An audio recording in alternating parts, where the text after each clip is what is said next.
1857 की क्रांति के असफल के कारण यहाँ पर थे सर्वमान्य उद्देश्य की कमी। क्रांतिकारियों का लक्ष्य सुनिश्चित नहीं था।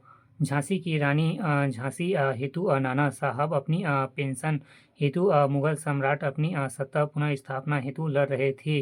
सिख व मराठे बहादुर शाह की क्रांति का नेता बनाए जाने से असंतुष्ट थे, जबकि सैनिक चर्बी वाले कारतूस व निज़ाम शस्त्रों के लिए लड़ रहे थे।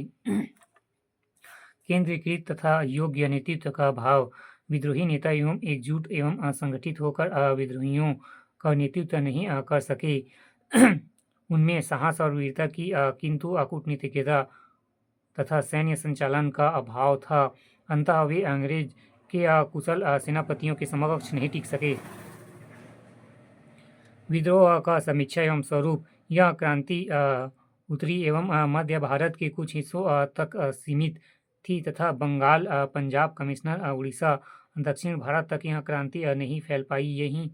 यदि यह विद्रोह पूरे भारत में विस्तृत रहता तो इसका दबदबा इतना आसान नहीं होता। जन समर्थन का अभाव। क्रांति की विफलता एक प्रमुख कारण जन सहयोग का अभाव था। भारतीय समाज का उच्च एवं मध्य शिक्षित वर्ग एवं धनी तबका व्यापारी लोग इससे अलग रहे। विद्रोहियों के सीमित साधन। कंपनी की तुलना में विद्रोहियों के पास साधन अत्यंत सीमित थे। उनके पास धन, जन एवं शास्त्रों का अभाव था, जबकि अंग्रेजों ने विद्रोहियों के दमन के लिए यातायात संचार सेवा का लाभ उठाकर एक जगह से दूसरी जगह सेना जल्द भेजा। राष्ट्रीयता की भावना का अभाव। अंग्रेजों शासन के विरुद्ध असंतोष कोई व्यापक स्थिति स्वरूप प्राप्त नहीं कर सका।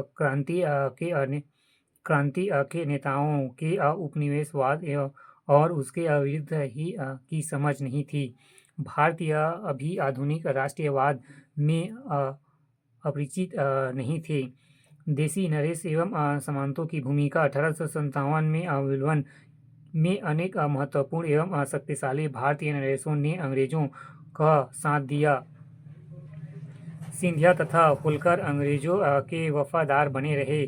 सिख, गोरखों, राजपूत तथा अन्य राजाओं ने विद्रोह दमन में अंग्रेज की सहायता की। केनिन इन शासकों तथा सरदारों ने तूफान के आगे बांध की तरह काम किया, वरन यह तूफान एक ही लहर में हमें बहा ले जाता।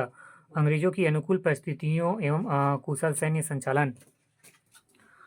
विद्रोह के समय अंतर्राष्ट्रीय परिस्थितियां अंग्रेजों के सर्वथा अनुकूलन थी। चीन एवं क्रीमिया के युद्ध समाप्त हो चुके थे।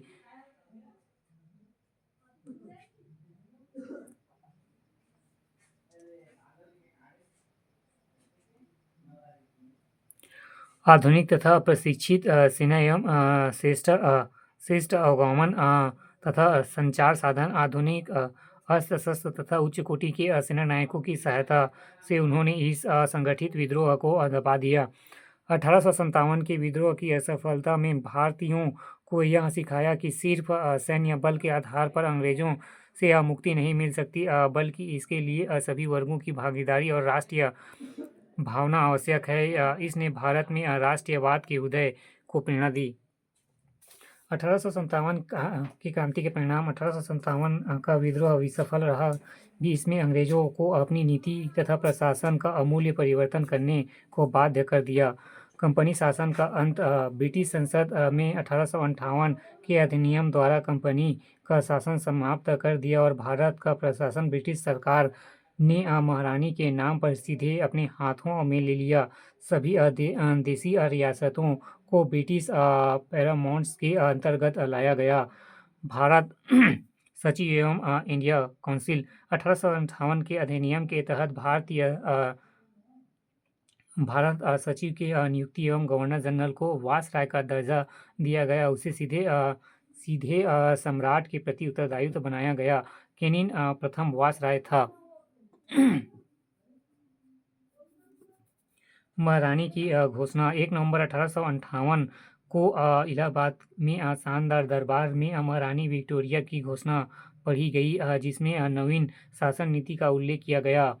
हड़प नीति का त्याग एवं नरेशों को दत्तक पुत्र ग्रहण करने का अधिकार होगा। भविष्य में भारतीय रियासतों का अकारण विलय नहीं किया जाएगा। सामाजिक धार्मिक मामलों में हस्तक्षेप नहीं किया जाएगा। धर्म जाति लिंग क्षेत्र भेद के बिना नौकरी के द्वार सभी के लिए खुले। सामाजिक कानूनों को बलपूर्वक लागू नहीं किया जाएगा। विधायिका एवं प्रशासन में भारतीयों को स्थान। भारतीय परिषद अधिनियम 1861 के द्वारा कैंसिल विधायिका का गठन कर उसमें भारतीयों को शामिल किया गया। प्रशासन में भारतीयों को स्थान देने के उपाय किए गए। 1861 में भारतीय सिविल सर्विसेज अधिनियम बनाया गया। उपनिवेशवादी आर्थिक शोषण का नया युग। प्रादेशिक विस्तार के स्थान पर उपनिवेशवादी आर्थिक शोषण का नया युग आरंभ हुआ। सेना का पुनर्गठन। सेना पुनर्गठित की गई।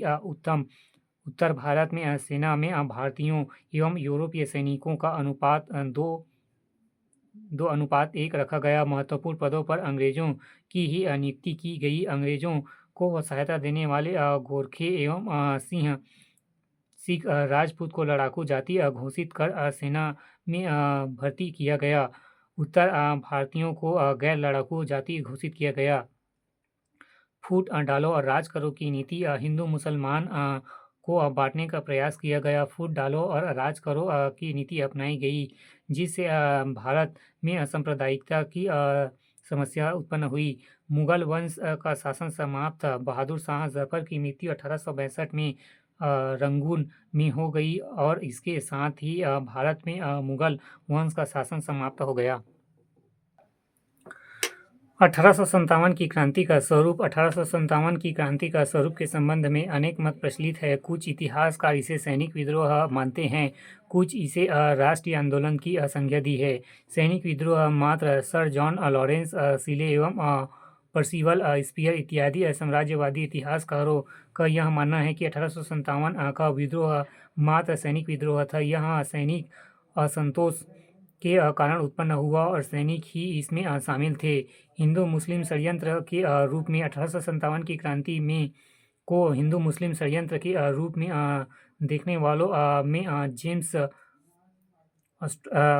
आउस्ट्रम्स एवं डब्ल्यू टेलर हंटर प्रमुख हैं। समांती विद्रोह। कुछ विद्वान इसे केवल समांती विद्रोह की संज्ञा देते हैं। समानता अपने अधिकारियों की वापसी के लिए सैनिक का इस्तेमाल कर रहे थे।